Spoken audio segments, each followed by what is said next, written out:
Hare Nama Hare Nama eva kevalam Kalo nasteva nasteva nasteva gatiranyata.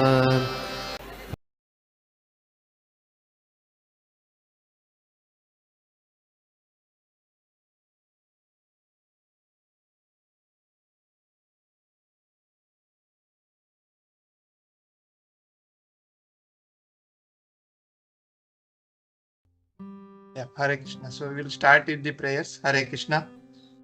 Om Namo Bhagavate Vasudevaya. Om Namo Bhagavate Vasudevaya.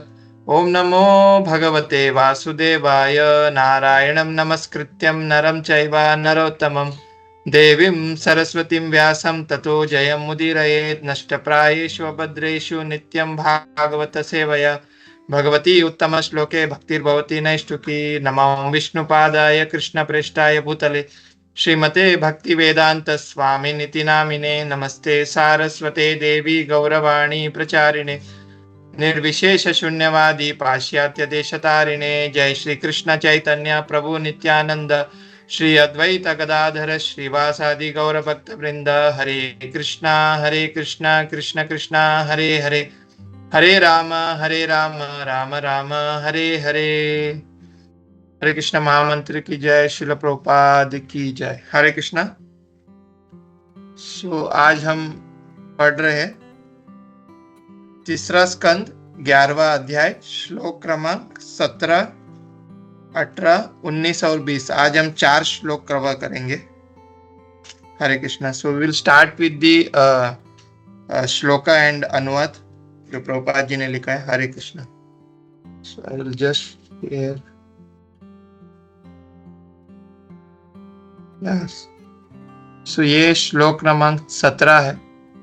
So we'll start with the shlokas. Hare Krishna. So 17 Bhagavan Veda Kalasya Gatim Bhagavato Nanu Vishwam Vichakshate Dhira Yoga Radhe Na Chakshushu। अनुवाद श्रील प्रभुपाद द्वारा। श्रील प्रभुपाद की जय। अनुवाद। हे आध्यात्मिक रूप से शक्तिशाली, आप उस नित्य काल की गतियों को समझ सकते हैं जो पूर्ण पुरुषोत्तम भगवान का नियंत्रक स्वरूप है। क्योंकि आप स्वरूप सिद्ध व्यक्ति है, अतः आप योग दृष्टि के शक्ति से हर वस्तु को देख सकते हैं। तो ये हो गया 17 number. Now we will see 18।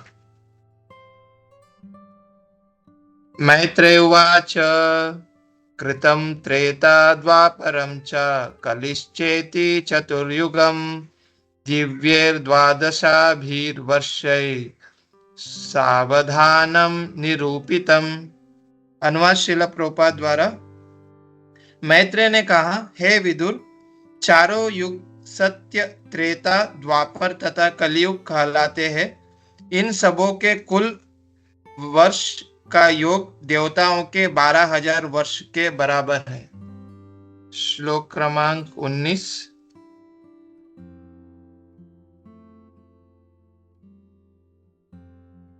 चत्वैर्त्रीणि देवी चैकं कृतादिषु यथाक्रमणं क्रमं सांख्यातानि सहस्राणि द्विगुणानि शतानि च। अनुवाद श्रील प्रभुपाद द्वारा। सत्य युग के अवधि देवताओं के 4,800 वर्ष के तुल्य है। त्रेता युग की अवधि 3,600 दैवी वर्ष के तुल्य है। द्वापर युग की 2,400 वर्ष तथा कलयुग की अवधि 1,200 दैवी वर्ष के तुल्य है। और श्लोक क्रमांक 20। संध्या संध्यांशयोर अंतर यह काला सता संख्ययोः तम एवाहुर्युगम तज्ञ यत्र धर्मो विधीयते। अनुवाद श्रील प्रभुपाद द्वारा। प्रत्येक युग के पहले तथा बाद के संधि काल जो कि कुछ 100 वर्ष के होते हैं, जैसा कि पहले उल्लेख किया जा चुका है, दक्ष ज्योतिर्विदों के अनुसार युग संध्या या 2 युगों के संधि काल कहलाते हैं। इन अवधियों में सभी प्रकार के धार्मिक कार्य संपन्न किया जाता है। हरे कृष्णा। श्रील प्रभुपाद की जय। हरे कृष्णा। ओम ज्ञानतिमिरान्धस्य ज्ञानाञ्जनशलाकया चक्षुरुन्मीलितं येन तस्मै श्रीगुरवे नमः। श्रीचैतन्यमनोभीष्टं स्थापितं येन भूतले स्वयं रूपा कदा मह्यं ददाति स्वपदान्तिकं। नमो विष्णुपादाय कृष्णप्रेष्ठाय भूतले श्रीमते भक्तिवेदान्तस्वामिनिति नामिने। नमस्ते सारस्वते देवी गौरवाणी प्रचारिणे निर्विशेषशून्यवादी पाश्चात्यदेशतारिणे। मुखं करोति वाचालं पङ्गुं लङ्घयति गिरिं श्री गुरुं दीनतारिणं परमानंदमाधवं श्री चैतन्य ईश्वरम्। हरे कृष्णा। जो अभी हम जो अध्याय जो पढ़ रहे थे, जो अध्याय 11वां अध्याय, तो इसमें हमने अब तक ये देखा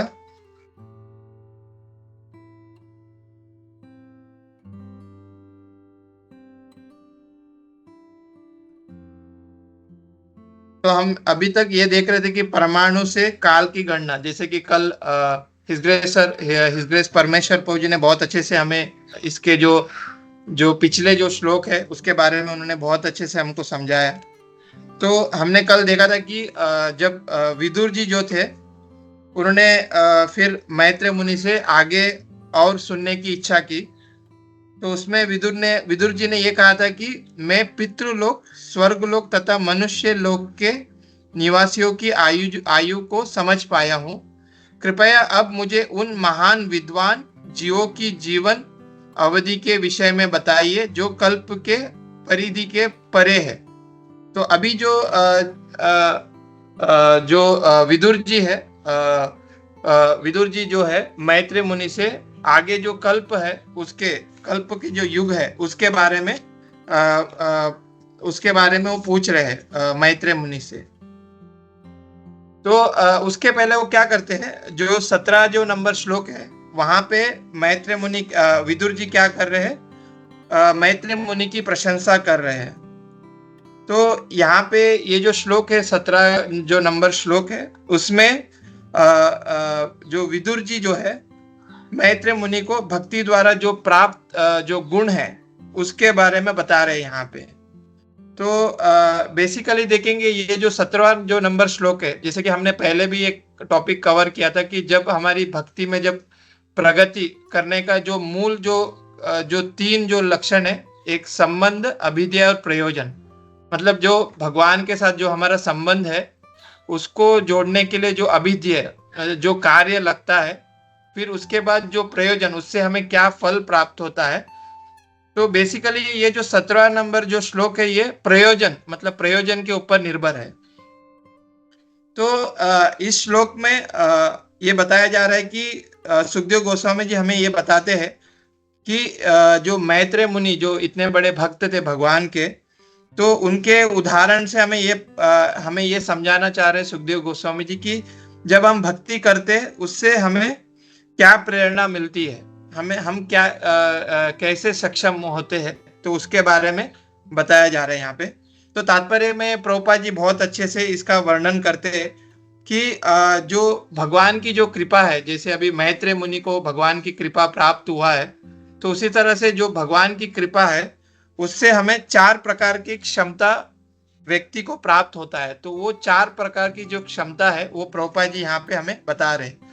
तो पहला जो क्षमता है वो क्या है, भूत, वर्तमान और भविष्य को देखने की क्षमता। तो हम देखते हैं कि यहाँ पे प्रभुपाद जी हमें तात्पर्य में बता रहे हैं कि त्रिकाल मतलब त्रिकालज्ञ, मतलब जो मैत्रेय मुनि थे वो त्रिकालज्ञ थे, मतलब वो भूत जो पास्ट, प्रेजेंट और फ्यूचर वो देखने की उनकी क्षमता है। तो उसी तरह से प्रभुपाद जी हमको बता रहे हैं यहाँ पे कि जो व्यक्ति भगवान की भक्ति करता है, जो शुद्ध भक्त है, उनको ऑटोमेटिकली ये सिद्धि प्राप्त हो जाती है, त्रिकाल यज्ञ, मतलब उनको पास्ट, प्रेजेंट और फ्यूचर वो देख सकता है। तो वो प्रभुपाद जी अपने तात्पर्य में बताते हैं। फिर दूसरा जो क्षमता है यहाँ पे प्रभुपाद जी बता रहे हैं कि भगवान को समझने की क्षमता। तो हम लोग भगवान को पूरी तरह से समझ सकते हैं जब हम भक्ति में आते हैं। फिर तीसरा जो है क्षमता, यहाँ पे बता रहे कि भगवान के संदेशों को समझने की क्षमता जो है, वो प्रभुपाद जी बता रहे कि जब हम भक्ति करते हैं तो ये जो तीसरा जो क्षमता है हमको प्रदान होती है भक्ति से। और चौथा है कि हमारे जो चारों तरफ जो संसार है उसको समझने की जो क्षमता है वो हमको प्राप्त होता है जब हम भक्ति में, जब भगवान के जब शुद्ध भक्त है उनको ये प्राप्त हो जाता है, ये चार क्षमता उनको प्राप्त होता है। तो नॉर्मली हम देखते हैं ये जो त्रिकाल यज्ञ, भूत भविष्य और वर्तमान, तो आजकल एक नॉर्मली एक ट्रेंड आया हुआ है कि लोगों को मतलब अपना जो पास्ट है भूत वो समझने, मतलब वो जानकारी रखने की इच्छा रखते हैं कि मेरा जो पिछला जन्म था वो क्या था बोल के वो बहुत इच्छुक होते हैं लोग समझने का। उसी तरह से जो फ्यूचर है, लोग हम देखते हैं कि बहुत जगह जाते हैं और अपना हाथ दिखाते हैं और अपना फ्यूचर पूछते हैं, मतलब जो पंडितों से और कई महाराजों के पास जाते हैं और वो पूछते हैं कि भाई मेरा फ्यूचर क्या है, मतलब मेरे फ्यूचर में क्या गुड न्यूज है। तो लोगों को ये भी आज का ट्रेंड है कि बहुत इच्छा रखते, इच्छुक होते हैं कि भाई मेरा फ्यूचर क्या है, हाथ दिखाते हैं, पूछते हैं सभी लोगों से। फिर उसके बाद आता है प्रेजेंट, वर्तमान। ये भी मतलब बहुत ज्यादा ट्रेंड हुआ है कि भाई वर्तमान में क्या चल रहा है। जैसे कि आज देखते हैं कि सभी जगह पे न्यूज़पेपर, फिर टीवी, इंटरनेट, इसके माध्यम से लोग अपना जो वर्तमान है, मतलब वर्तमान में क्या चल रहा है, इसका भी वो बहुत इच्छुक रखते हैं। पर यहाँ पे जो बताया जा रहा है कि त्रिकाल यज्ञ या जो ये सिद्धि है, ये स्पेशली भक्ति में, मतलब यहाँ पे जो भक्ति के बारे में बात कर रहे हैं विदुर जी मैत्रेय मुनि से। तो नॉर्मली हम देखते हैं कि ये जो पूर्व में देखने की जो क्षमता है, वर्तमान में देखने की जो क्षमता है, और भगवान भविष्य में जो देखने की क्षमता है, ये भगवान का जब हम शरण लेते हैं और भगवान की भक्ति करते हैं तब ये हमको प्रदान होती है। तो ये जो क्षमता है भूत, प्रेजेंट और फ्यूचर का, इससे हमें भक्ति में कैसे लाभ होता है, तो इससे हम भक्ति में कैसे हम इससे हमको मदद करती है, उसके बारे में हम देखते हैं। तो अगर हम पास्ट का बात करें, भूतकाल के बात करें, तो हम भागवतम में हमें भरत महाराज की कथा हमको याद आनी चाहिए कि भरत महाराज जो थे वो कैसे, मतलब उनकी वो गलती के कारण उनको हिरण का शरीर मिला, उनको वो हिरण के प्रति आसक्ति था तो उनको हिरण का शरीर मिला। पर भगवान की कृपा से उनको हिरण के शरीर में भी उनका जो पास्ट जो था उनको याद था, और वो अपने अतीत को स्मरण करके अपना जो फ्यूचर है वो बना रहे थे। तो फिर उनको इवन जड़ भरत के समय में उनको वो याद था कि मेरे अतीत में मैंने क्या घटना घटी, मैं कैसे इस भवसागर में वो इच्छा के, मतलब वो हिरण के प्रति मेरी आसक्ति बढ़ गई, उसके वजह से मुझे ये शरीर मिला। तो वो अपना जो पास्ट है उसको याद करके अपना फ्यूचर वो रेडी कर रहे थे। तो आज के समय में डेफिनेटली हमने पिछले जन्म में हमने क्या किया हमें पता नहीं, पर हमें ये बहुत जरूरी है कि एटलीस्ट हम इसको याद करें कि जब हम भक्ति में आने से पहले हमारी क्या स्थिति थी और भक्ति में आने के बाद हमारा क्या स्थिति हो गया। मतलब हम अगर भगवान की कृपा ना होता, अगर हमें भक्तों की कृपा ना होता, प्रभुपाद जी के अगर हम शरण में नहीं आते तो हमारी क्या स्थिति होती। तो अगर हम वो सोचे कि हमारा जो पूर्व जो पास्ट क्या था लाइफ और आज का जो प्रेजेंट लाइफ हमारा क्या है, अगर हम वो सोचे तो ये हमारे लिए बहुत लाभदायक होगा कि हम क्या थे और क्या हो गए। तो उसी तरह से हम ये जो भरत महाराज का जो इससे हम ये सीख सकते कि कैसे भरत महाराज जी ने अपना जो पास्ट जो है उसका अतीत को जो याद करके वो अपना फ्यूचर बनाए और वो इस भवसागर से वो निकल पाए और भगवान की भक्ति कर सके। तो ये मदद मतलब इससे हम मतलब ऐसा हम पास्ट को याद करके हम अपनी भक्ति में हम इसको हम मतलब भक्ति में हम आगे बढ़ सकते हैं। फिर आता है प्रेजेंट। तो प्रेजेंट जो है, बहुत लोग आज के समय प्रेजेंट मतलब हम जहाँ कहीं भी जाए, मतलब कहीं ऑफिस में जाए, कई दोस्तों के पास जाए तो हमारा पहला क्वेश्चन यही होता है कि क्या चल रहा है, तो लाइफ में क्या चल रहा है। जैसे कि आज वो टीवी में एक ऐड आता है कि वो फॉग का एक ऐड आता है जो स्प्रे का, तो फॉग में वैसे ही पूछता है कि क्या चल रहा है। मतलब वो इंडिया पाकिस्तान का वो जो ऐड आता है तो उसमें पाकिस्तान वो इंडिया वाला जो सैनिक है उससे पूछते हैं कि इंडिया में क्या चल रहा है। तो उसी तरह से आज के समय में वो वर्तमान जानने की बहुत इच्छुक होता है। तो ऐसा जो संदेश, जो ऐसा जो चीज है जिससे हमारी भक्ति में प्रगति मिले, तो वैसे जो चीज जो सुनने की मतलब वो बहुत इंपॉर्टेंट है कि ऐसा चीज हम सुने कि जैसे कि हम अगर इसमें शास्त्र में हम देखते हैं, जैसे कुरुक्षेत्र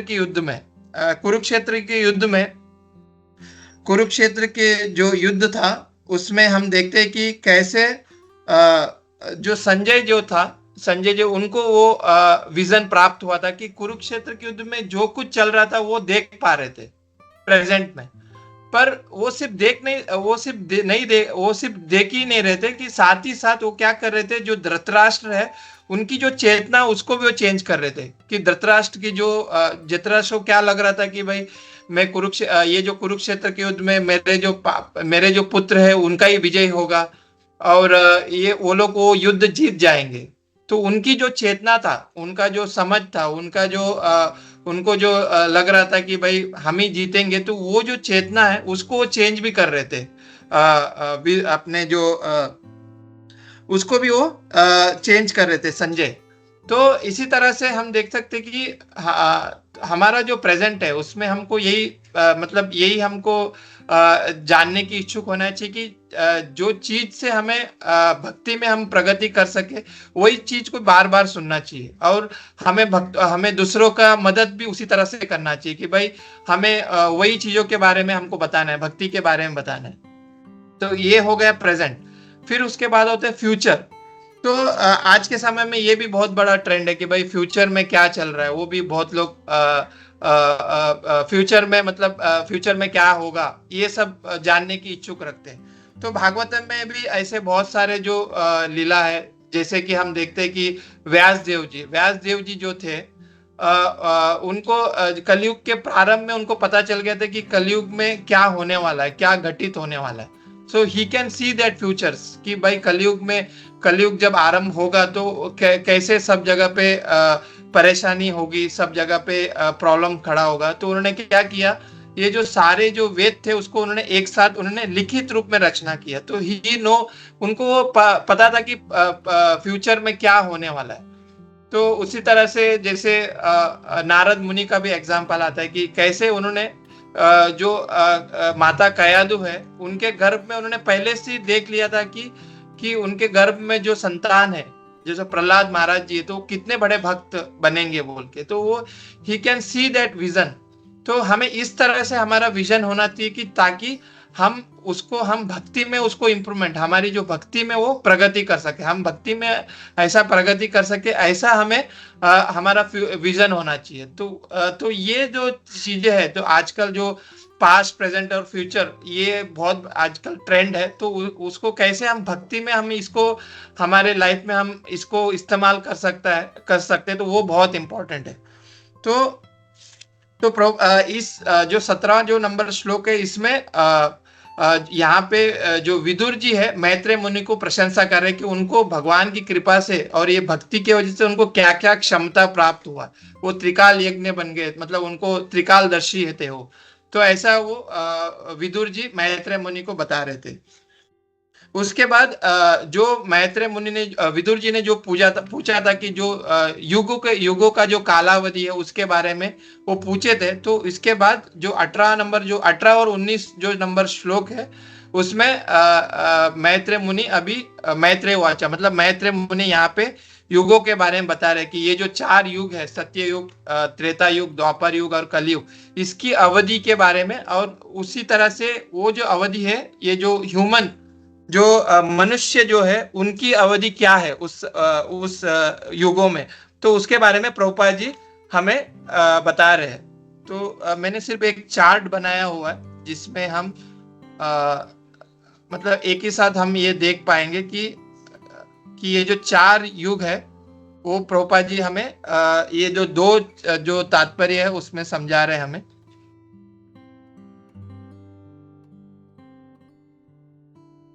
यहाँ पे प्रभुपाद जी हमको ये समझाते हैं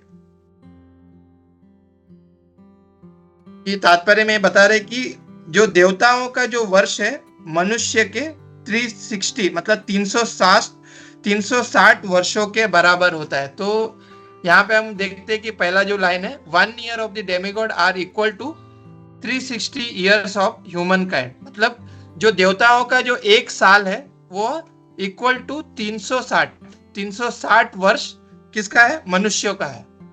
तो अगर हम सतयुग की बात करें तो यहाँ पे प्रभुपाद जी हमको समझा रहे कि सतयुग की जो अवधि है वो क्या है, कितना है?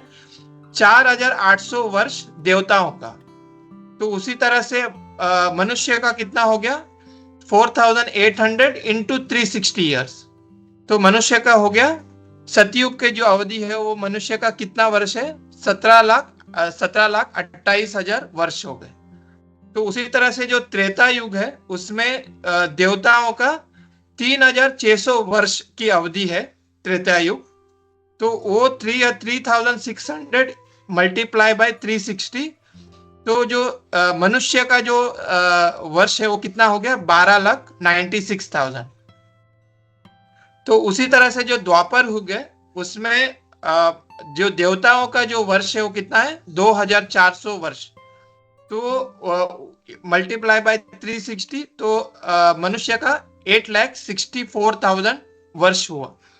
तो उसी तरह से जो कलयुग है उसका है, जो अभी हम जो जिस युग में रह रहे, तो कलयुग का जो अवधि कितना है? देवताओं का 1200 वर्ष। तो इंटू 360 मतलब मनुष्य का क्या वर्ष हो गया? 4,32,000। तो ये हो गया मनुष्य का वर्ष।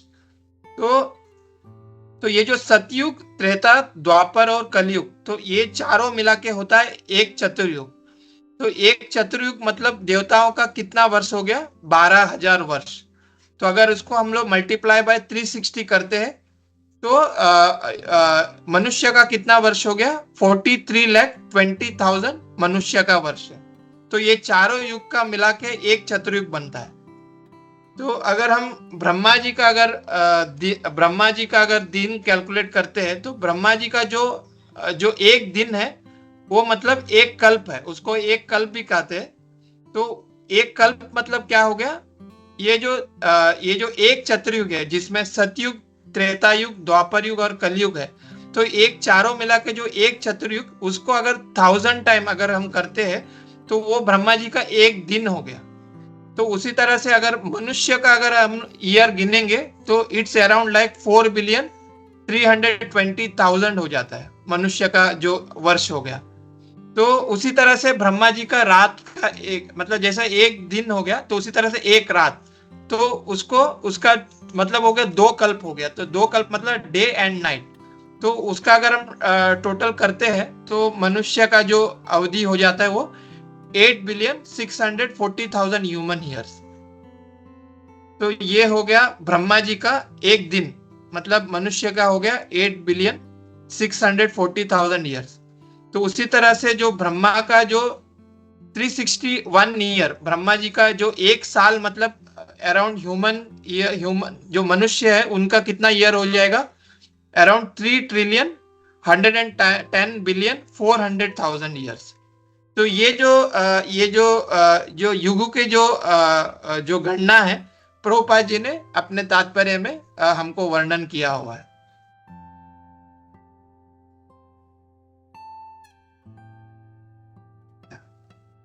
फिर जो 20वां नंबर जो श्लोक है इसमें मैत्रेय मुनि ये बता रहे हैं कि ये जो प्रत्येक युग है, मतलब जैसा कि अगर हम देखें सतयुग और द्वापर युग, तो सतयुग का अंत और द्वापर युग का प्रारंभ, तो ये जो समय का जो पीरियड है, ये जो बीच का जो समय है, सतयुग का अंत और त्रेता युग का प्रारंभ, सतयुग का अंत और त्रेता युग का प्रारंभ, इसको क्या कहते हैं? युग संध्या कहते हैं, या इसको कहते हैं संध्या काल भी कहते हैं।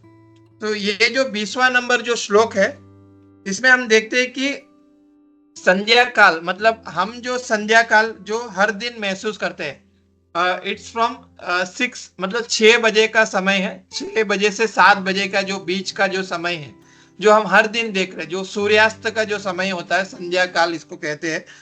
तो यहाँ पे उसको ही बोल रहे हैं कि जो सतयुग का समाप्ति और त्रेता युग का प्रारंभ, ये जो बीच का जो समय है, इसको भी कहते हैं संध्या काल करके, या तो इसको कहते हैं युग संध्या करके प्रभुपाद जी यहाँ पे बता रहे। तो अगर हम देखते हैं कि एक चेन है, एक चेन को अगर दूसरे चेन से अगर हम मिलाते हैं, तो ये जो मिलाने का जो समय है, मिलाने का जो टाइम है, इसको बोलते हैं युग संध्या।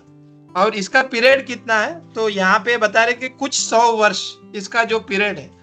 तो ये जो अवधि है, इसमें क्या करते हैं जो ऋषि मुनि ये सब, ये लोग क्या करते हैं कि बहुत धार्मिक कार्य करते हैं, मतलब यज्ञ करेंगे और भगवान का नाम उच्चारण करेंगे, फिर उसके बाद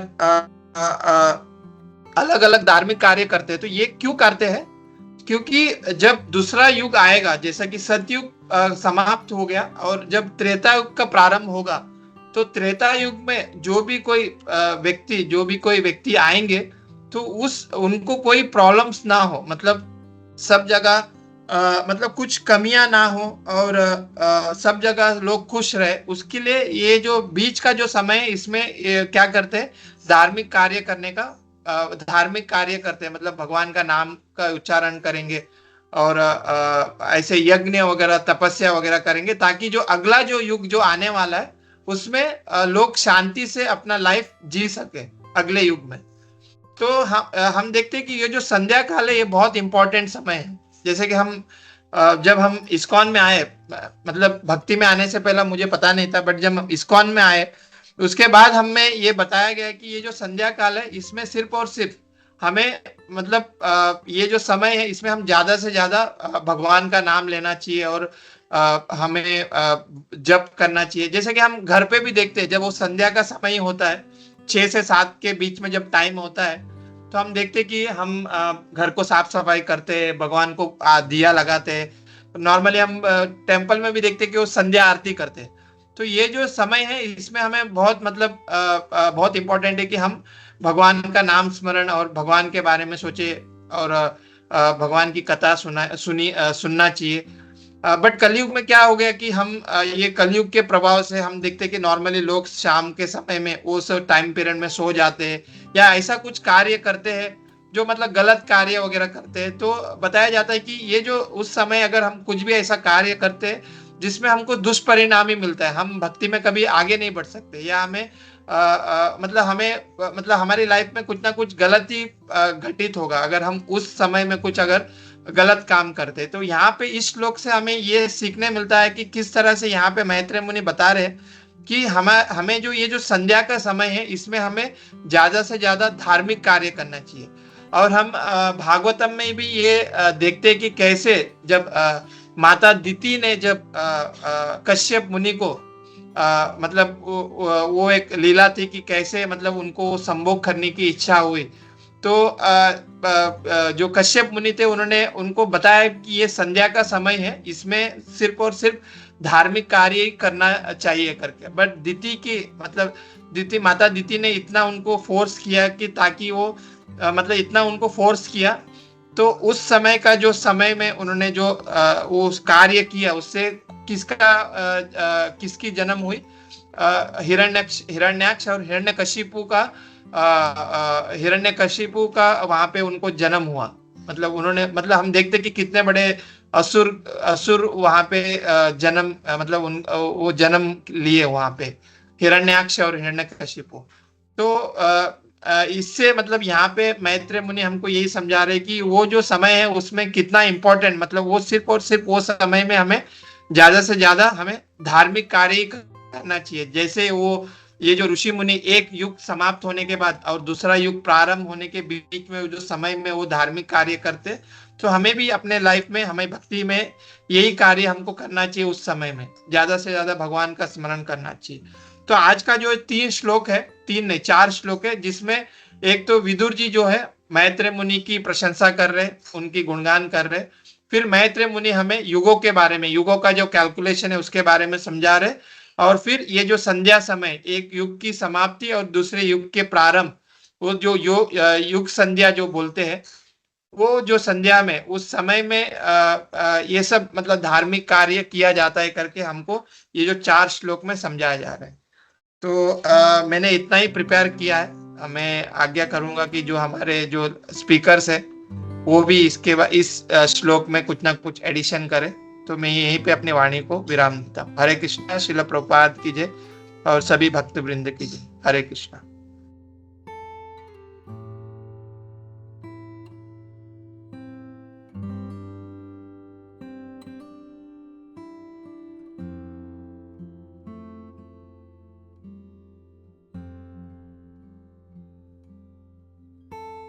कृष्णा माता जी, दंडवत प्रणाम। हरे कृष्णा।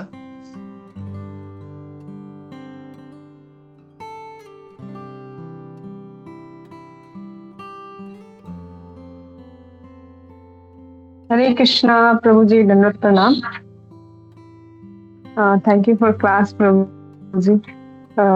इसमें आपने वो जो सबसे इम्पोर्टेंट चीज जो वो काल के बारे में, जित समय अवधि, टाइम पीरियड सबका बताया, वो बहुत बहुत इम्पोर्टेंट है, लेकिन उसको याद करना भी मुश्किल है। लेकिन हमको उसमें से 2 पॉइंट ऐसे स्ट्राइक हुआ। पहले तो हमको चतुर्युग मालूम था, कल्प मालूम था, लेकिन कैसे बना है ये नहीं मालूम था। तो जैसे आपने ये मेरा, जब आप एक्सप्लेन कर रहे थे तो मेरा चतुर्युग और कल्प क्लियर हुआ। जैसे कि कैसे 4 युग को मिला करके चतुर्युग बनता है। और कल्प जो होता है भगवान जी का, ये ब्रह्मा जो जी है उनका एक दिन को कल्प कहते हैं। 2 कल्प, दिन और रात, कल्पा कहलाता है। और उस तरह से फिर ब्रह्मा जी का जो ये 1000 साल जो जीते हैं वो चतुर्युग, 1000 साल चतुर्युग। तो इस तरह से आपने यहाँ पे बताया, ये चीज क्लियर हुआ। और फिर इसमें सोर्स में आपने बता रहे थे कि कैसे हम अपना पास्ट, प्रेजेंट, फ्यूचर है ना, भगवान को के सेवा में और उनके रिमेम्बरेंस में लगा सकते हैं। वो एग्जाम्पल दे करके कि भरत महाराज ने कैसे उन्हें पास्ट, जब उन्हें मालूम था तो उस पास्ट को यूटिलाइज किया भगवान के रिमेम्बरेंस में, और लास्ट उनको फिर उसका बेनिफिट्स, रिजल्ट्स मिलता है। और प्रभु जी, आप प्रेजेंट में क्या बताए थे? कौन ऐसा कैरेक्टर के बारे में बताए थे? मतलब हरे कृष्णा माता जी। प्रेजेंट में माता जी जैसे कुरुक्षेत्र के युद्ध में, जैसे कि संजय जी ने, उनको प्रेजेंट दिख रहा था कि क्या चल रहा है कुरुक्षेत्र के युद्ध में। तो वही संजय जो थे, या तो संजय जो थे वो किस तरह से, जो धृतराष्ट्र जो थे उनका जो चेतना था वो उसको चेंज कर रहे थे। कि धृतराष्ट्र को जो ऐसा लग रहा था कि वो कुरुक्षेत्र की युद्ध जीत जाएंगे, तो वो हालांकि वो सिर्फ और सिर्फ देख भी नहीं रहे थे, और साथ में वो प्रचार भी कर रहे थे। धृतराष्ट्र का जो चेतना को चेंज करके उनको समझा रहे थे कि वो जो युद्ध है वो सिर्फ और सिर्फ पांडव ही जीतेंगे, बिकॉज ऑफ भगवान कृष्ण वहीं पे थे, भगवान कृष्ण का कृपा वहां पे था, उसकी वजह से। So that we can see here माता जी। हरे कृष्ण। हाँ, हरे कृष्ण प्रभु जी। हाँ, थैंक यू प्रभु जी। यहाँ पे आपने ये बताया कि प्रेजेंट, जैसे हम भगवत गीता में भी वर्ष पढ़े हैं कि जो ये जो ट्रांसेंडेंटल विजन होता है वो हमारे स्पिरिचुअल मास्टर के पास होता है, जो प्योर डिवोटीज होते हैं उनके पास होता है। वो they can know present and future also. तो इसलिए हमें तो यहाँ पे ये जो आपने ये बताया प्रेजेंट के बारे में, जो संजय थे जो भगवान के बारे में जानते हैं, भगवान उनको जो विजन मिला था, उस विजन से वो अपना ये क्या कर रहे थे, दूसरे यानी धृतराष्ट्र का भी यहाँ पे उद्धार कर रहे थे। तो इस तरह से हमारे भी स्पिरिचुअल मास्टर्स जो होते हैं, जो प्योर डिवोटीज होते हैं, वो हमेशा इस ये एंजाइटी में रहते हैं कि किस तरह से हम इन जो पुअर सोल है, जो फॉलन सोल है, उनका कैसे हम उद्धार कर सकते हैं, उनका ये रहता है। वो अपना सेल्फ बेनिफिट्स के बारे में नहीं देखते हैं, वो दूसरे के बेनिफिट्स के बारे में, हमारे फॉलन सोल के बारे में सोचते हैं, और उनका जो है किस तरह से इस मटेरियल वर्ल्ड से उनको ये दिए लिबरेशन दे, छुटकारा दे, ये हमेशा उनके मन में रहता है। और फिर उसके बाद अपने फ्यूचर को भी बताया कि कैसे एक प्योर भक्त जो है फ्यूचर को भी ऐसे यूटिलाइज करते हैं भगवान के सेवा में और उनके रिमेम्बरेंस में। और ये चीज आपने बताया प्रभु जी। और जैसे यहाँ पे भी आपने ये बताया कि कैसे जब सतयुग और का अंत और त्रेता का जब स्टार्टिंग होने वाला था, तो वहाँ ऋषि मुनियों ने कैसे यूटिलाइज किया उस समय को। तो यहाँ पे बहुत इम्पोर्टेंट पॉइंट भी बताया कि जैसे हमें संध्या और काल जो होता है और सुबह का जो समय होता है, वो हमें रिलीजियस टास्क में लगाना चाहिए, धार्मिक कार्य में। और इसका एक आप पास टाइम भी बताया कि किस तरह से इसका हमें जो अगर हम इस समय में अगर ऐसा कुछ बुरा कार्य करते हैं तो उसका हमें इम्पैक्ट भी मिलता है। तो इसलिए जो भी शास्त्र में दिया हुआ है, हमें कोशिश करना चाहिए कि उसके अनुसार अपने जीवन को निर्वाह करें। हरे कृष्णा प्रभु जी, थैंक यू। सॉरी प्रभु जी, हम कुछ ऐड नहीं कर पाए, सॉरी। हरे कृष्णा, सभी भक्तों को हरे कृष्णा मेरा दंडवत प्रणाम। थैंक यू सो मच माता जी, आपने इतना अच्छा समरी किया माता जी। वो जो कल्प जो है ना माता जी, वो 2 कल्प है, उसको अहोरात्र करके बोलते हैं। और अगर हम देखेंगे भगवत गीता में 8वें अध्याय का अगर 17वां नंबर श्लोक देखेंगे, तो वहां पे वो ब्रह्मा जी का जो दिन है और एक रात है, उसके बारे में वर्णन किया है माता जी भगवत गीता में, 8वां अध्याय श्लोक क्रमांक 17 माता जी। हरे कृष्णा या हरे कृष्णा रागिनी माता जी। हरे कृष्णा प्रभु, प्रणाम। हरे कृष्णा, सभी को प्रणाम। मेघा माता जी कुछ कहना चाहते हैं क्या प्रभु? वापस उन्होंने हाथ। या हरे कृष्णा माता जी।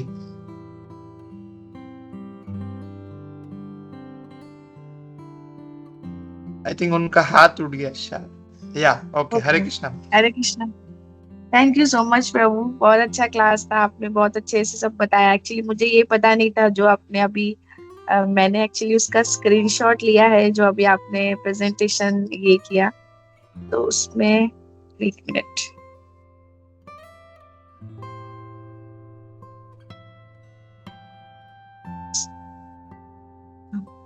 जो ये 4 युग है उसका मतलब चतुर्युग होता है चारों को मिला के, जो 12,000 ईयर आपने ऐसे जो प्रेजेंटेशन बताया कि 43,20,000 ह्यूमन ईयर्स होता है। और ब्रह्मा जी का वन डे ओनली कल्प होता है, और डे और नाइट मिला के 2 कल्प होता है। तो प्रभु जी एक्चुअली ये मुझे पता नहीं था, थैंक यू सो मच, ये आपने शेयर किया इतना अच्छा प्रेजेंटेशन। और जैसे आप वो बता रहे थे पास्ट और प्रेजेंट और फ्यूचर का, तो वो आपने बहुत अच्छे से एग्जांपल दिया कि कैसे हमें हमारे रिलीजियस और वैदिक चीजों को रीड करके उनको रेफर करके हमको वो करना चाहिए। बट प्रभु मतलब मेरा इसमें एक थोड़ा सा ऐसा डाउट था, और मतलब क्लियर भी है कि नहीं पता नहीं, बट मैं ये पूछना चाहती हूँ कि अगर जो भक्त है वो अपना पास्ट और फ्यूचर ये सब प्रभु सोचते हैं क्या? मतलब वो तो सिर्फ ऐसा होना चाहिए कि हम सिर्फ कृष्ण का भक्ति करें, जो भी अपना मतलब प्रेजेंट में चल रहा है बस हम अपना पूरा टाइम भक्ति करने में लगाएं, और अपना जैसे अपने वैष्णव मतलब जो वरिष्ठ वैष्णव है उनको सुने, कीर्तन करे, और जो हमारे रिलीजियस जो प्रभुपाद ने सारी बुक्स दिए वो रीड करे, और जो हमारे गुरु महाराज ने हमें इंस्ट्रक्शन दिया है वो फॉलो करे। तो हमें हमारे फ्यूचर की चिंता होनी चाहिए उसमें हमें। और पास्ट का तो अगर हम अभी इस्कॉन से जुड़े मतलब हमारे रिलीजियस से जुड़ गए तो हमें वो फ्यूचर पास्ट का तो वो मतलब सोचना ही नहीं चाहिए कि हम वो क्यों सोचे। अब अभी तो हम भगवान से जुड़ गए हैं, जो अगर हमें ये लाइफ मिला है तो हम भगवान की भक्ति में उसको अपना टाइम पूरा लगाए, और फ्यूचर तो हमें कि क्या होगा कैसे होगा, बट अगर आज हम भगवान की भक्ति कर रहे हैं तो फिर आगे भी सब ऐसा होगा, ऐसा कुछ मतलब प्रभु मेरे ऐसे माइंड में आया ये जब आप बता रहे थे ना कि पास्ट हमें ऐसा देखना चाहिए और प्रेजेंट में ये, तो प्रभु आप ऐसा थोड़ा सा क्लियर करेंगे कि ये सोच सही है या नहीं है, मतलब। हरे या कृष्णा। माता जी, थैंक यू सो मच माता जी for such a nice question माता जी। अगर हम देखेंगे 17 नंबर श्लोक ना माता जी, तो उसमें जो प्रभुपाद जी ने जो पर्पट लिखा था, उसमें लिखा प्रभुपाद जी ने कि अगर भगवान जब कोई भक्त मतलब शुद्ध भक्ति करता है तो ऑटोमेटिकली उनको जो योग सिद्धि है वो प्राप्त होता है। सो डेफिनेटली आपने जैसा कहा कि भक्त लोग ये नहीं चिंता करते कि उनका क्या पास्ट है, प्रेजेंट, डेफिनेटली प्रेजेंट में वो अच्छा भक्ति करे and definitely they will get future also, उनका फ्यूचर भी अच्छा होगा। बट यहाँ पे बता रहे प्रभुपाद जी कि अगर इन केस हमें भगवान की कृपा प्राप्त हुई, जैसे कि भरत महाराज को प्राप्त हुआ, वो ही ऑल्सो डोंट नो, उन्होंने बहुत अच्छी भक्ति की, उन्होंने पूरा मतलब इतने बड़े भक्त थे, बट वो जो उनको जो हिरण था उसके प्रति वो आसक्त हो गए। पर वो भगवान की कृपा जब उनको प्राप्त हुआ, जो हिरण के शरीर में जब उनको भगवान की कृपा का जब प्राप्त हुआ कि भाई वो देख पाए कि उनका अतीत उनको पता चला कि भाई मैंने पिछले जो मेरा जन्म था उसमें मैंने क्या गलती किया था। तो अगर भगवान की कृपा से अगर हमें भी अगर ऐसा प्राप्त हुआ, तो भरत महाराज जी ने क्या किया कि बहुत लोग को भगवान की कृपा से योग सिद्धि प्राप्त होता है आज के समय में, बट वो लोग क्या करते हैं, उसको वो मटेरियली कैसे मैं उसको इस्तेमाल करूं, तो वो उनकी ये हो जाता है कि भाई आज के समय में हम देखते हैं ना कि जब प्रभुपाद जी के समय में भी कि वो बहुत लोग को ऐसा सिद्धि प्राप्त हुआ रहता है कि भाई वो जादू दिखा रहे हैं और कुछ यहाँ से कुछ मिट्टी डालते तो यहाँ से सोना निकल जाता है। तो वो जो सिद्धि प्राप्त होता है, बट लोग क्या करते हैं कि उस सिद्धि को क्या करते हैं, वो गलत चीजों में इस्तेमाल करते हैं। तो यहाँ पे प्रभुपाद जी बता रहे कि अगर हमें भगवान की कृपा से अगर ऐसी चीज प्राप्त हो भी गई तो हमें क्या करना चाहिए, जैसे भरत महाराज जी हो गए, अपने व्यास देव जी हो गए, उन्होंने कैसे भक्ति में उसको लगाया, तो उसी तरह से हमको भी उस चीजों को भक्ति में लगाना चाहिए, ना कि हमें वो सिद्धि का इस्तेमाल करके, सिद्धि का यूज करके हम ना ही उसको भौतिक चीजों में कार्य में लगाए, ऐसा नहीं करना चाहिए। तो वो प्रभुपाद जी हमको समझाते कि जो योग सिद्धि है वो हमको ऑटोमेटिकली प्राप्त हो जाएगा जब हम भगवान की शुद्ध भक्ति करेंगे। बट वी शुड नो कि हमें अगर ऐसा कुछ प्राप्त होता है तो हमें भगवान की भक्ति में लगाए। बट भक्तों की ये इच्छा नहीं होती कि भाई हमें वो योग सिद्धि प्राप्त करे, पर यही प्रभुपाद जी हमें समझाते हैं कि we should divert all this thing to on the devotional service. जितना मैं समझ पाया माता जी यहाँ पे जिस तरह से प्रभुपाद जी ऐसा बता रहे, हरे कृष्णा, और यहाँ पे सब सीनियर वैष्णव है, they can also add on this. Hare Krishna. Thank you so much प्रभु। मतलब दैट मीन्स अगर ऐसा कुछ सिद्धि हमको अगर प्राप्त होता है तो वो हमको डिवोशनल सर्विस में लगाना है, बट हमें ऐसा कुछ अपने फ्यूचर को लेके और ऐसा पास्ट को लेके ऐसा कुछ नहीं सोचना है। दैट राइट प्रभु? Hare Krishna, thank you so much. Hare Krishna, thank you so much for such a nice question. Hare Krishna.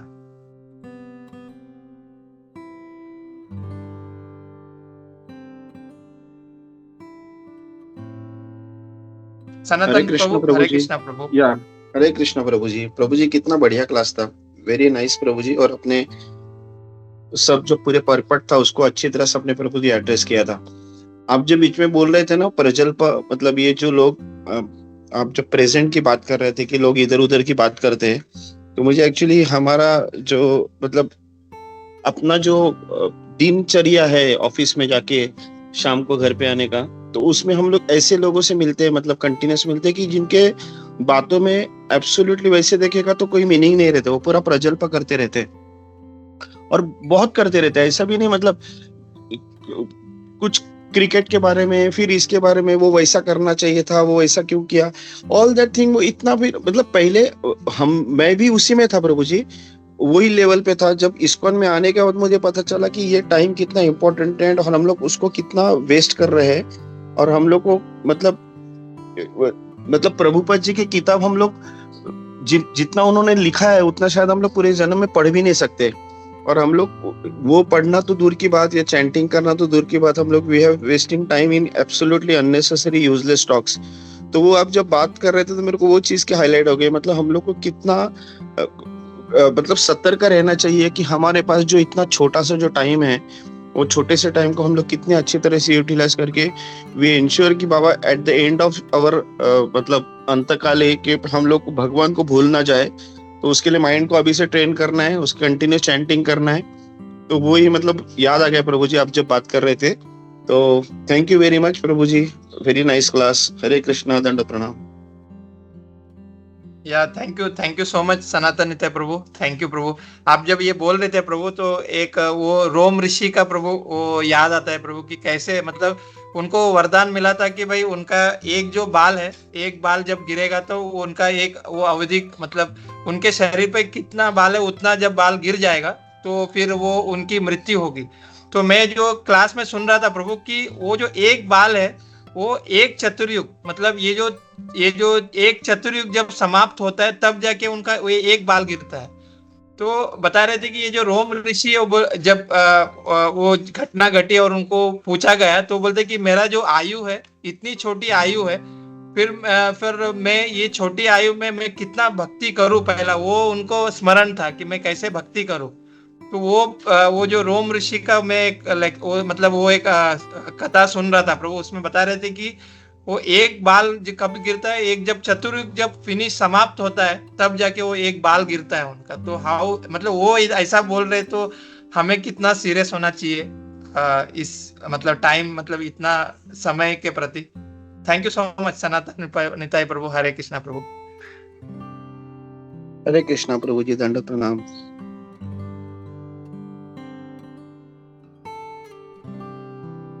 Hare Krishna. I think Vaiji Mataji is there and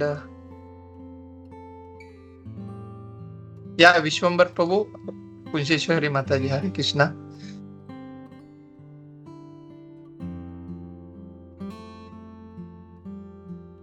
Hare Krishna Prabhuji. Can I ask now? Yeah, Mataji. Hare Krishna Mataji.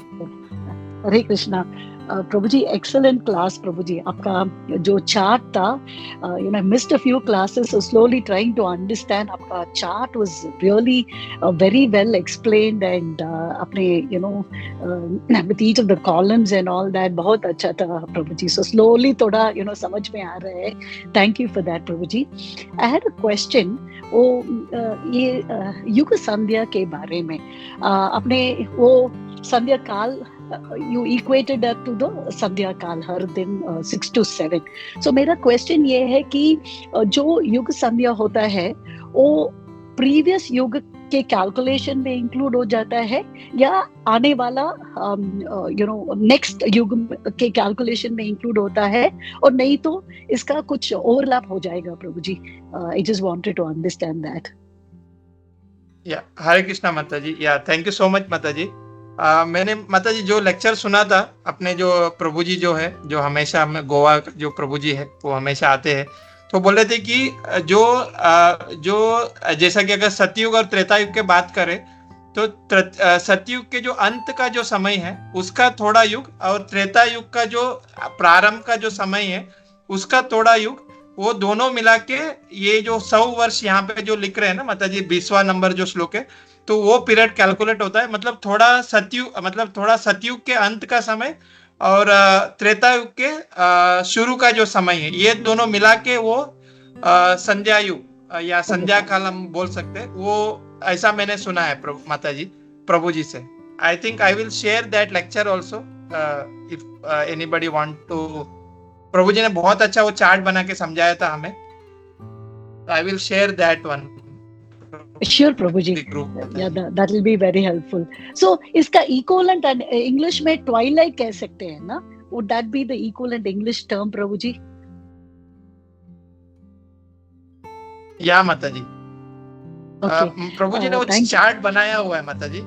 If everybody want, I will share that one.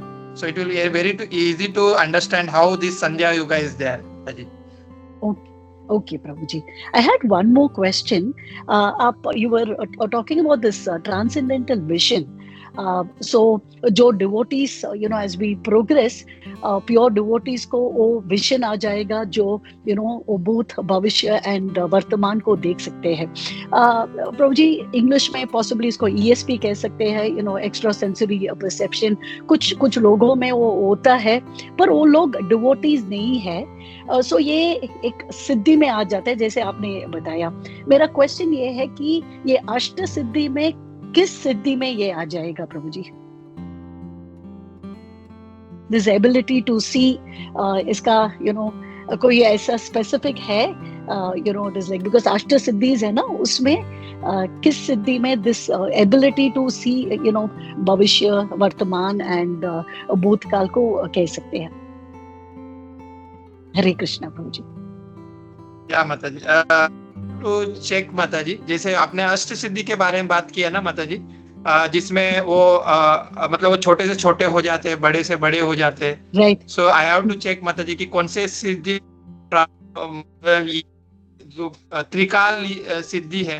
Actually Prabhupada ji ने तो योग सिद्धि बोल के mention किया हुआ है in the पर्पट, but for that one I have to check माता जी कि कौन से ये सिद्धि में आता है जो त्रिकाल सिद्धि है, मतलब त्रिकाल यज्ञ है. जो अगर यहाँ पे मतलब बहुत सारे भक्त है, अगर किसी को आइडिया है इसके बारे में तो दे कैन सर्च माता जी एक बार.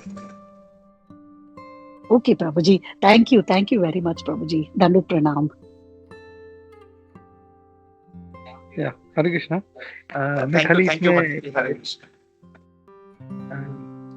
हरे कृष्णा, आवाज आ रहा है मेरा? ओके. तो माता जी का जो प्रश्न है कि जो भविष्य काल देखने का जो सिद्धि है किसमें आता है, अष्ट सिद्धि में. मगर अष्ट सिद्धि देखें तो अष्ट सिद्धि में ऐसा स्पेसिफिकली नहीं है. If you see anima is to become the smallest, mahima is to become the मतलब लार्जेस्ट, फिर laghima is to become lighter than air, garima is to become heavier, prapti is to desire to get whatever you desire, and prakamya is to go anywhere in the world. Just you can reach and you can get anything from anywhere in the world. And ishitva is the ability to control the material elements, and vachita is to put our influence. So ab isme what I think is this is one of the subset of maybe some it may be one of the ashtasiddhis, but ऐसा specific नहीं है ऐसा. To see the future, your past, ऐसा ये अष्ट सिद्धि में ऐसा specifically mention नहीं है. एक हो सकता है किसी एक अष्ट सिद्धि में से किसी का वो एक सबसेट हो सकता है कि वो मिलने से ये हो जाता है. हरे कृष्ण. ओके प्रभु जी, थैंक यू. दंडवत प्रणाम. हरे कृष्णा. सरद गिरधारी प्रभु जी, बहुत अच्छे से समझाने के लिए बहुत बहुत धन्यवाद. बहुत अच्छी तरह से समझा. मेरे कुछ पॉइंट्स है, जैसे कि श्लोका नंबर 17 में था कि त्रिकाल यज्ञ, तो इसमें हमारे जीवन से अभी रिलेटेड क्या है, तो हमारे जो गुरु परंपरा में है भक्ति विनोद ठाकुर जी, उन्हें भी वो दिखा था मायापुर जहाँ पर अभी सब मंदिर है, वहां पर उन्होंने पहले ही देख लिया था कि वहां पर बहुत सारे गोरे लोग हैं, वो भी सब आ रहे, वो सब देख रहे, तो वो भक्ति योग से ये सब संभव है, मतलब उन्हें पहले ही सब दिखा था. वो पॉइंट था 17 नंबर का. 18-19 का जो है सब लोगों का और हमारा जो वर्ष है उनका जो गणना है वो अलग अलग है. वो हम देख सकते हैं जब पितृ मास आता है, साल में एक बार 15 दिन का होता है, तो वो एक्चुअली जो पितृ जो होते हैं उनका वो जो हमारा 15 दिन है वो उनका सिर्फ एक दिन का दोपहर का टाइम होता है. उससे हम समझ सकते हैं कि वो लोग में और हमारे यहाँ पर पृथ्वी का टाइम कितना अलग अलग है। और तीसरा है संध्या काल, एक युग का दूसरे युग से जो संध्या काल का है, तो उसमें हमारे भगवान श्री कृष्ण आए थे। द्वापर युग के लास्ट के 100 वर्ष रहे थे, तभी भगवान अवतरित हुए और उन्होंने धर्म का ज्ञान दिया। हरे कृष्ण। हरे कृष्णा माता जी, थैंक यू सो मच माता जी, आपने बहुत अच्छे से वो पॉइंट्स बताया माता जी इसका। थैंक यू सो मच माता जी। हरे कृष्णा माता जी। हरे कृष्णा युशंबर प्रभु। हरे कृष्णा। हरे कृष्णा प्रभु जी, दंडवत प्रणाम। काफी सुंदर आपने क्लास दिया। आपने वो जो चार्ट बनाया वो भी आप एक बार शेयर करना प्रभु जी जरूर ग्रुप में, तो हम भी थोड़ा सा उस पे अपनी कैलकुलेटर लेके करेंगे कि हमको भी थोड़ा समझ में आए उस चीज को। अब जब प्रैक्टिकल करेंगे तब समझ में आएगा। आपने तो बना दिया चार्ट, लेकिन हम जब उसको प्रैक्टिकल करेंगे तो हमारी बुद्धि में और ज्यादा ये बैठेगा। और संध्या काल के बारे में भी आपने बहुत अच्छा बताया कि आपने सुना होगा शास्त्रों से। और जो आप कौन से भक्त का प्रभु जी नाम बताए थे कि उनकी क्लास आपने सुनी थी, क्या नाम था प्रभु जी उनका? प्रभु जी जो अपने जो क्या नाम है, अच्युतन गोपाल प्रभु नहीं, वास्को के जो हम डेली जो सुनते हैं प्रभु जी का, श्याम रसिक प्रभु जी। श्याम रसिक प्रभु, करेक्ट प्रभु। ओके तो ठीक है प्रभु। अभी उन्होंने चार्ट बना के भेजा था प्रभु, so I will share that Prabhu in the group। ठीक है प्रभु जी। और प्रभु मेरा एक थोड़ा सा प्रश्न था इस तरीके से कि जो अभी जो हमारा ये जो भागवतम चल रहा है, जिसमें हम परमाणु के बारे में भी बात कर रहे हैं और काल के बारे में भी जो हम बात कर रहे हैं प्रभु जी इसमें, तो मैं अभी थोड़ा सा इस पे 1-1.5 घंटा मैंने जब इस पे थोड़ा सा मनन किया था, तो थोड़ा सा और कुछ चीजें मेरे निकल के आई मेरे। तो प्रभु मेरे को एक चीज ये आपने पूछना था, क्योंकि हम थोड़े से, मैं क्या थोड़ा कम मतलब स्कूल में हम गए नहीं इतना, मतलब 8वीं 10वीं तक हमने पढ़ा, लेकिन उसमें ये पॉइंट कहीं कहीं टच हुए थे, तो उस वक्त हम समझ नहीं पाए थे, लेकिन अब उस पर थोड़ा गौर करते हैं। जैसे परमाणु की जो अभी मैं समझा इसको कि किसी भी पदार्थ की छोटी इकाई को परमाणु कहते हैं, है ना। और उस परमाणु मतलब मतलब और उस परमाणुओं को जो 2 परमाणु 3 परमाणु मिलकर के जो अणु बनते हैं, जो अभी हमको भागवत में बताया गया है, उनको जो समय मिलता है वहां से काल की शुरुआत होती है। मतलब सबसे छोटी से छोटी इकाई वहीं से स्टार्ट होती है। अगर समय को हम सबसे छोटे भागों में बांटा जाए, जो अभी भागवतम पढ़ा, तो उसमें ये था कि 2 3 4 परमाणु जो आपस में मिलकर के जो एक अणु बनते हैं, जो सबसे पहले हमको बताया गया, तो उसको जो समय लगता है वहीं से समय की शुरुआत होती है। और परमाणुओं को और दूसरे छोटे रूपों में विभाजित नहीं किया जा सकता है। तो प्रभु एक चीज यहाँ तक जो मैं समझा हूँ, एक तो ये बताइए कि ये क्या बिल्कुल सही है, और दूसरी चीज प्रभु ये कि जो परमाणु जो हमको तो पहले ये बताया जाता था स्कूलों में कि परमाणु का आविष्कार इस वैज्ञानिक ने किया, इस वैज्ञानिक ने, लेकिन हम देखते हैं कि उन वैज्ञानिकों से पहले ही भागवतम आ चुका है, या भागवतम 5000 वर्ष पुराना है। तो उसमें भी परमाणुओं का जब नाम उल्लेखित है, तो इससे तो पता चलता है कि परमाणुओं की जो भागवतम में जो ज्ञान है, वो यानी कि सब सर्वश्रेष्ठ ज्ञान इसी में ही है, बाकी सारा ज्ञान इन्हीं में से लिया गया है। और प्रभु ये भी मेरा एक थोड़ा सा प्रश्न था कि जो परमाणु के अंदर भी जो ये बता दें कि परमाणु को और ज्यादा हम तोड़ नहीं सकते हैं, तो उसके अंदर एक इलेक्ट्रॉन, प्रोटॉन, न्यूट्रॉन होता है, अगर आप इसके बारे में कुछ बता सकें। और तीसरी एक चीज ये थी प्रभु कि वो जो पानी के जैसे हम देखते हैं कि H2O 1 गुण ऑक्सीजन का और 2 गुण हाइड्रोजन के, तो ये क्या है प्रभु? ये परमाणुओं का जो एक लास्ट अंश है, क्या है?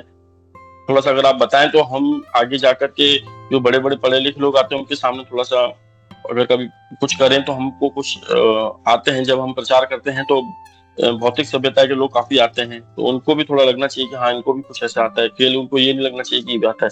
तो ये थोड़ा अगर आप मुझे समझा सकें प्रभु तो थोड़ा मेरे लिए अच्छा रहेगा। हरे कृष्णा प्रभु।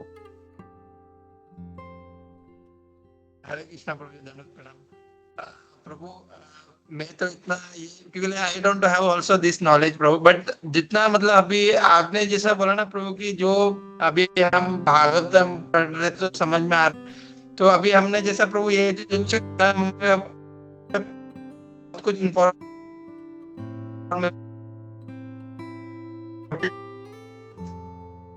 प्रभुपाद जी हमको बात करें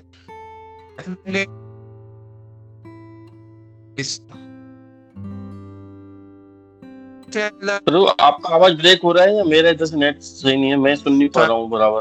हाँ आवाज ब्रेक हो रहा है आपका प्रभु। ब्रेक हो रहा है। हाँ प्रभु जी आवाज ब्रेक हो रहा है।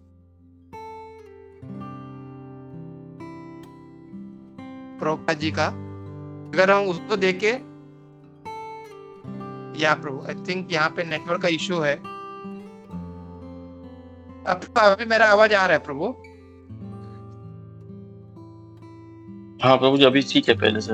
अरे हाँ मैं ये बोल रहा हूँ प्रभु कि अगर हम 14 नंबर का जो पर्पट है प्रभुपाद जी का, अगर उसको हम पढ़ेंगे तो आई थिंक ये जो अणु का और परमाणु का आपने जो बताया प्रभु, उसमें बहुत कुछ क्लैरिटी मिल जाएगा। जो मैंने प्रभुपाद जी का जब पर्पट पढ़ रहा था तभी भी बहुत कुछ मतलब समझ में आया। एंड रिगार्डिंग द H2 और इसका वगैरह, इसका प्रभु मुझे भी इतना आइडिया नहीं है। यहाँ पे और भी भक्त है, अगर किसी को अगर इसके बारे में आइडिया है तो definitely they can share. Hare Krishna Prabhu, sorry Prabhu for this. Hare Krishna, because मैं कुछ गलत नहीं बोलना चाहता हूँ प्रभु की मतलब पता ही नहीं है तो फिर हाउ आई कैन से प्रभु, दैट्स व्हाई प्रभु।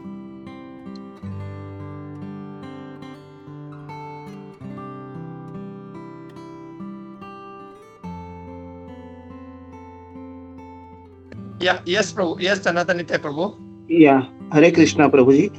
विश्वम्भर गुरु प्रभु जी, हम लोग एक चाहे तो हम लोग एक अलग से एक मैं आपको कॉल करता हूँ, फिर हम लोग फोन पे डिस्कस करेंगे। अगर आपको केमिस्ट्री के बारे में अगर कोई क्वेरी है तो हम लोग मैं ट्राई करता हूँ प्रभु जी आंसर करने के लिए।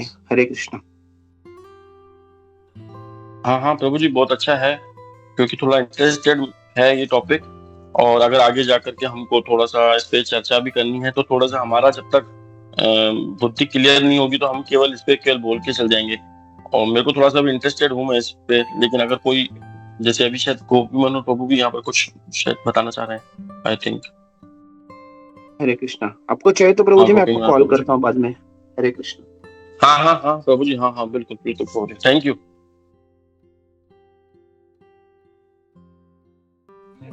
हरे कृष्णा, तो बहुत बहुत धन्यवाद प्रभु, बहुत अच्छा क्लास था। पूरा चार्ट वार्ट बना के बहुत अच्छे से एक्सप्लेन किया, पूरा कैलकुलेशन जो था पूरा समझाया, तो वेरी नाइस। तो बहुत क्या बोलते हैं ना, फिगर से इसमें जो इसमें समझ में जो चार्ट से समझ में आएंगे, ऐसे बोलने से शायद समझ में नहीं आएगा। तो चार्ट से बहुत अच्छा क्लियर हो गया। प्रेजेंटेशन हमेशा जब होता है तो काफी कुछ हमारा क्या बोलते हैं ना, जो पिक्टोरियल व्यू के कारण हमारा जो डाउट्स है वो क्लियर हो जाता है। तो वो था। फिर बहुत सारे अच्छे अच्छे पॉइंट्स भी थे इसमें, और जैसे इसके बारे में बात चल रहा था, भविष्य के बारे में, भूतकाल के बारे में। तो जैसे रागिनी ने पूछा था, तो उसमें मतलब यही बोलना चाहता हूँ कि जैसे हम लोग भक्ति में आ जाते, जस्ट टू सिंप्लीफाई, हम लोग भक्ति में आ जाते तो हम लोग इतना नहीं सोचते कि पीछे क्या हुआ था, हम लोग ने क्या किया है, जीवन पाप में जिया है। वो तो एक तरीके से देखा जाए हमारा कंडीशन देख के समझ जाएंगे हम लोग। अगर हम लोग बहुत ज़्यादा परेशानी में है, बहुत तकलीफ में है, दुख में है, तो समझ जाना चाहिए कि हम लोगों ने बहुत पहले पाप किया हुआ है। और अच्छे कंडीशन में है तो वी कैन मेक आउट की या हम लोगों ने कुछ पुण्य भी किया हुआ है। तो it is easy for us to understand, लेकिन उसका ज़रूरत नहीं है। जैसे रागिनी बोल रही थी कि हम लोग जब भक्ति में आ जाते हैं तो हम लोग अब ये देखते हैं कि आगे का जीवन मेरा कैसे होगा। हम लोग को तो कोशिश यही करना चाहिए कि आगे जीवन हो ही नहीं, हम लोग सीधा भक्ति करके भगवत धाम चले जाएं, but it is not possible, इसमें कई जन्म लगते हैं। तो एटलीस्ट वो जो आगे का जो डेस्टिनी है वो हम लोग को अच्छा करना है, वो हम लोग कैसे सुधार सके, हम लोग वो भक्ति के माध्यम से हम लोग जो है उसको अच्छा बना सकते हैं। हम लोग ऐसा मतलब इतना अच्छा करें कि एटलीस्ट आगे जो है हमारा जीवन अगला जो भी हो जन्म मिले, हम लोग एटलीस्ट मनुष्य जन्म मिले, भक्तों के संग में मिले, भक्तों के परिवार में मिले, भक्तों के मतलब आसपास रहे हम लोग, ऐसा। तो ये हम लोग को कोशिश करना चाहिए। ये एक पॉइंट मेरे को जस्ट बोलना था। और प्रभु का क्वेश्चन बहुत ही टेक्निकल था, विश्वम्भर प्रभु का, तो एटम्स वाला, तो ये पूरा केमिस्ट्री है। तो बेसिकली मतलब इतना डिटेल में हम लोग को उसमें जाने की जरूरत नहीं हो। It is what I feel. हाँ, किसी को हम लोग को अपना पांडित्य दिखाना है तो हम लोग कर सकते हैं, बट बेसिकली जो है हम लोग जो है भक्ति मार्ग से हैं, तो हम लोग का या नो डाउट हम लोग अगर साइंस पता है तो हम लोग उसके ऊपर साइंटिफिक प्रेजेंटेशन बना के हम लोग जो है भक्तों को दिखा सकते हैं और अच्छा प्रेजेंटेशन बना सकते हैं। जैसे परम पूज्य स्वरूप दामोदर महाराज थे, वो स्वयं वो खुद साइंटिस्ट है। फिर अपने राम रूप प्रभु जी भी हैं, वो भी साइंस के फील्ड से हैं। तो उनका भी अगर देखें हम लोग तो स्पेसिफिकली जब चर्चा होता है तो वो कभी साइंस की इतना नहीं, हाँ कोई स्पेसिफिकली उनसे पूछता है तो फिर वो बताते हैं। जैसे परम पूज्य स्वरूप दामोदर जी महाराज जी के बहुत सी किताबें हैं, एक नहीं कई हैं, जो पूरा साइंस पे बेस्ड है। अगर किसी को इंटरेस्ट है तो वो उसमें पढ़ सकता है स्वरूप दामोदर महाराज जी का बुक्स एंड उसे समझ सकता है। लेकिन उसके लिए कुछ बेसिक जो है हम लोगों को साइंस के बारे में कुछ पता होना चाहिए, क्योंकि महाराज जो जी एक्सप्लेन करते हैं पूरा जो भी फंडास है, तो उसके लिए थोड़ा सा बहुत बेसिक अपने को ये होना चाहिए हम लोगों को। तो या हम लोग कुछ बेसिक चीजें हम लोग समझ सकते हैं, जैसे प्रोटॉन्स न्यूट्रॉन्स क्या है, जैसे मॉलिक्यूल्स क्या है, और मतलब इससे ज्यादा फर्क पड़ेगा नहीं या। बट हाँ, अगर किसी को हम लोग को प्रेजेंट करना है, वो भी जनरल पब्लिक में हम लोग साइंस के बारे में बताएंगे तो शायद किसी का इंटरेस्ट नहीं होगा।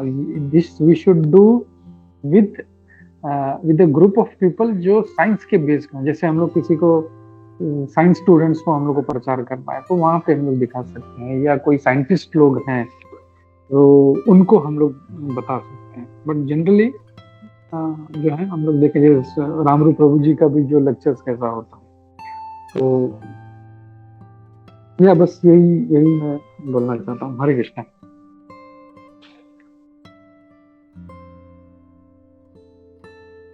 Yeah, thank you so much, Prabhu, giving such a nice information, Prabhu, regarding this. Hare Krishna, Prabhu. Srila Prabhupada ki jai. Hare Krishna, Prabhu.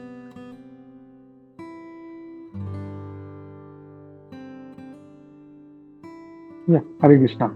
और किसी का कोई प्रश्न कमेंट नहीं है तो हम लोग रुकते हैं यहाँ पे और हम लोग नरसिंह आप पी लेते हैं। हरे कृष्णा। ग्रंथराज श्रीमद् भागवतम की जय, श्रील प्रभुपाद की जय, इस्कॉन गुरु वृंद की जय, उपस्थित भक्तवृंद की जय। हरे कृष्णा।